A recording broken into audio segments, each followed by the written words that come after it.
Hi friends, கர்த்தராகிய இயேசு கிறிஸ்துவின் இனிய நாமத்தினாலே உங்கள் அனைவரையும் நான் வாழ்த்துகிறேன். உபாகமம் 28ஆம் அதிகாரம் 1ஆம் வசனம் சொல்கிறது, கர்த்தர் உன்னை மேன்மையாக வைப்பார். Deuteronomy 28:1 says, the Lord will set you on high. Hallelujah. என்னுடைய நிறைய பேர் பார்க்குற நிறைய பேர் சிலர்லாம் இங்கிலீஷில் வீடியோ போடுங்க அப்படின்னு சொல்லி சிலர் கேட்குறாங்க. சிலர் என்னங்க எல்லாமே இங்கிலீஷ்லேயே போட்டிருக்கீங்க, தமிழில் வீடியோ போடுங்கன்னு. ஸோ சில வீடியோஸ் இங்கிலீஷில் இருக்கும், சில வீடியோஸ் தமிழில் இருக்கும். இந்த நேரத்தில் கூட கர்த்தரை நான் ஸ்தோத்திரிக்கிறேன். இந்த யூடியூப் மினிஸ்ட்ரியை நீங்கள் ஜெபிங்க. என்ன சொன்னால், இதில் சாட்சிகளை சில ரீசெண்டான நாட்களிலே சில சாட்சிகளை நான் கேட்குறேன். சில ஜெப விண்ணப்பங்கள் சிலர் கமெண்ட்ஸில் கொடுக்குறீங்க, உங்களுக்காக நான் ஜெபிக்கிறேன். அதே போல் போன வாரத்தில் கூட இந்த யூடியூப் அனாலிட்டிக்ஸ் இருக்கும், அதை பார்க்கும்போது இலங்கையிலேருந்து சில நம்மளுடைய வீடியோவை நீங்கள் பார்க்குறீங்க. கர்த்தருக்கு ஸ்தோத்திரம். தொடர்ந்து ஊழியத்துக்காக ஜெபிங்க. அதே போல் அமெரிக்காவிலேருந்து ஒரு சகோதரன் கமெண்ட்டில் நான் பார்த்தேன், என்கரேஜ்மெண்ட்டாக நல்ல வீடியோ போடுறீங்க சொல்லி ஒரு கமெண்ட்டை நான் பார்த்தேன். ஸோ ஆரம்பத்தில் இது எப்படி இருக்குமோன்னு சொல்லி ஆரம்பித்தது, இப்போது கர்த்தர் இதன் மூலமாக அநேக காரியங்களை செய்கிறார். நம்ம சாதாரணமாக நினைக்கலாம், இதில் என்ன நம்ம போடுற வீடியோ ஜனங்க பார்க்குறாங்களா இல்லையான்னு சொல்லி. ஆனால் இந்த யூடியூப் ஊழியம் இது ஒரு பெரிய ஒரு ஆசீர்வாதம். அநேகர் இதன் மூலமாக ஆசீர்வதிக்கப்படுகிறாங்க. நான் பிரசங்கம் பண்ணாலும் எனக்கு முக்கியமான எனக்கு பிடித்த ஒரு காரியம் ஜெபிக்கிறது. அந்த ஊழியத்தை கர்த்தர் கொடுத்துருக்கிறார்.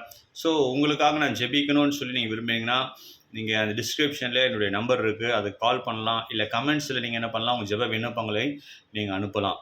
ஸோ தொடர்ந்து இந்த ஊழியத்துக்காக நீங்கள் என்ன பண்ணுங்கள், ஜெபிங்க. தனி ஜெபத்தில் இந்த ஊழியங்களுக்காக நீங்கள் ஜெபித்துக்கணும். இந்த நாளிலும் கூட இந்த வார்த்தையை ஆண்டவர் எனக்கு கொடுத்தார், கர்த்தர் உங்களை மேன்மையாக வைப்பார். ஒருவேளை இன்றைக்கு சூழ்நிலையில் நீங்கள் ஒருவேளை ஆசீர்வாதம் இல்லாமல், நன்மைகள் இல்லாமல், ஒருவேளை குறைவோடு கூட காணப்படலாம்.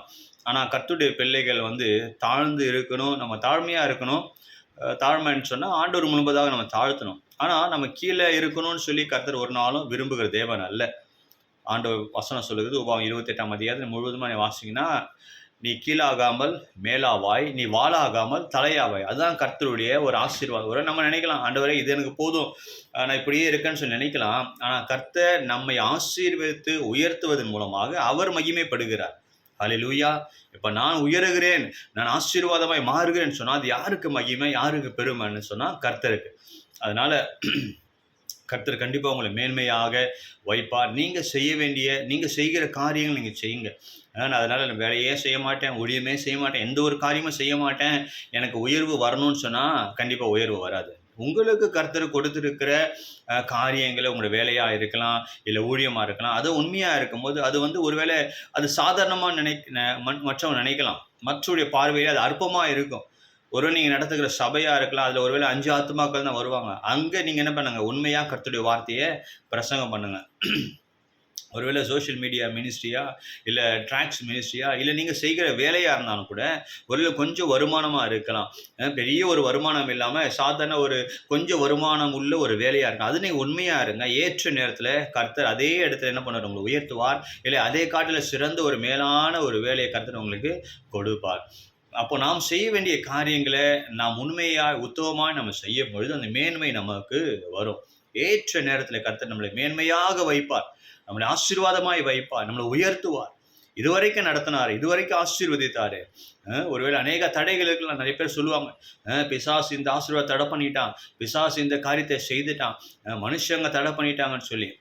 என்னை பொறுத்த வரைக்கும் வசனமும் என்ன சொல்லுதுன்னா, ஆண்டவர் பிள்ளைகள் விரோதமாக அநேக காரியங்கள் எழும்பலாம். மனுஷங்க வருவாங்க, பிசாசின் காரியங்கள் வரும். பிசாசு உங்களுடைய வருமானத்தை திருட நினைப்பான், உங்களுடைய ஆசீர்வாதத்தை தடையாக பண்ணுவான். அநேக காரியங்கள் இருந்தாலும் ஆண்டவர் ஒரு நேரம் வச்சிருந்தார் சொன்னால், இன்றைக்கு கர்த்தர் உங்களை உயர்த்தணும்னு சொல்லி கர்த்தர் சித்தமாக இருந்தால் அதை யாராலும் தடுக்க முடியாது. ஹல்லேலூயா, ஹல்லேலூயா. கர்த்தர் உங்களை உயர்த்தணும்னு நினச்சிட்டா 1000 பிசாசு வந்தாலும் அந்த உயர்வை தடை பண்ண முடியாது, அந்த ஆசீர்வாதத்தை தடை பண்ண முடியாது. ஒருவேளை நீங்கள் நினைத்து கொண்டு இருக்கலாம், நான் இத்தனை ஆண்டுகளாக விசுவாசமாக கர்த்தருக்கு விசுவாசமாக இருக்கிறேன், என் வாழ்க்கையில் ஒரு பெரிய ஒரு மாற்றம் வரவில்லையேன்னு சொல்லி. ஏற்கனவே போன வீடியோஸ் சொன்ன, கர்த்தருக்கு ஒரு நாள் போதும்.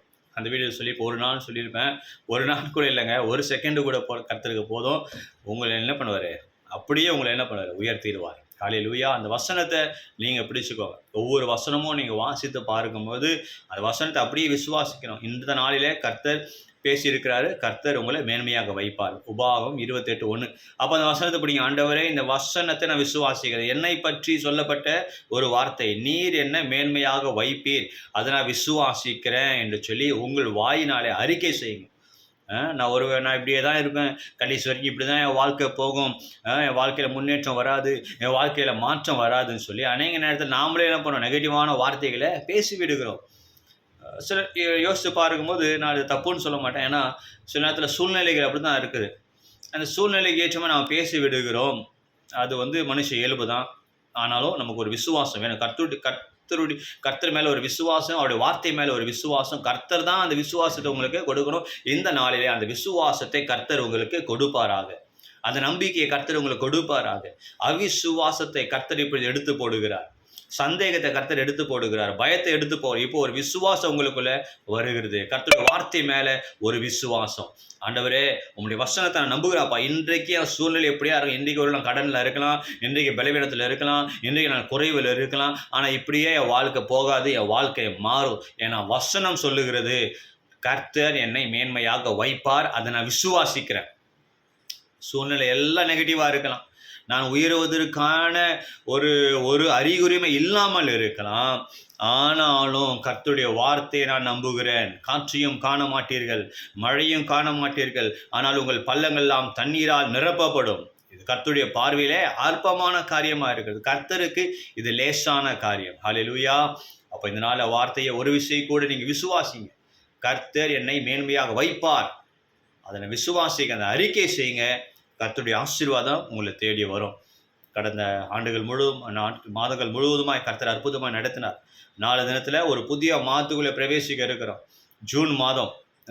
நீங்கள் நினைக்கலாம், ஜூன் மாதம் வந்துருச்சு, அடுத்த வாரம் பிள்ளைகளுக்கு ஃபீஸ் கட்டணும், புக்ஸ் வாங்கணும், ட்ரெஸ் வாங்கணும், நிறைய காரியங்கள் இருக்குதே, நிறைய தேவைகள் இருக்கிறதே என்று சொல்லி நீங்கள் நினைத்து கொண்டு இருக்கலாம். கர்த்தர் தேவைகளை சந்திப்பார். ஆமென். ஹல்லேலூயா. கர்த்தர் உங்களை ஆசீர்வதித்து நீங்கள் அநேகருக்கு ஆசீர்வாதமாய் மாறும்படியாக கர்த்தர் செய்வார். ஒரு விஷயம் கூட, நம்முடைய ஊழியங்களுக்காக ஜெபிங்க.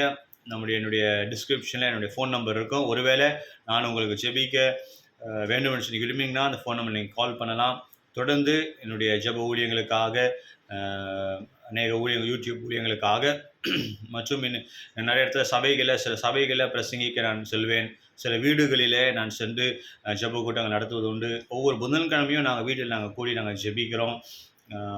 ஒரு ஸ்தாபனத்தில் நான் வாலண்டியராக போய் அங்கே ஒரு ஜெப ஊழியத்தை நான் செய்து கொண்டு இருக்கிறேன். இப்படி நிறைய ஊழியங்கள் நம்ம செய்கிறோம். இந்த ஊழியங்கள் எல்லாவற்றுக்காகவும் நீங்கள் என்ன பண்ணுங்கள், உங்களுடைய தனிப்பட்ட ஜெபத்தில் நீங்கள் ஜெபிங்க. கர்த்தர் உங்களை ஆசீர்வதிப்பாராக. கர்த்தர் உங்களை மேன்மையாக வைப்பார். வருகிற ஜூன் மாதம் ஒவ்வொருவருக்கும் ஆசீர்வாதமான ஒரு மாதமாய் மாறும்படியாக நான் ஜெபித்துக் கொள்கிறேன். கர்த்தர் உங்களை ஆசீர்வதிப்பாராக. ஆமென்.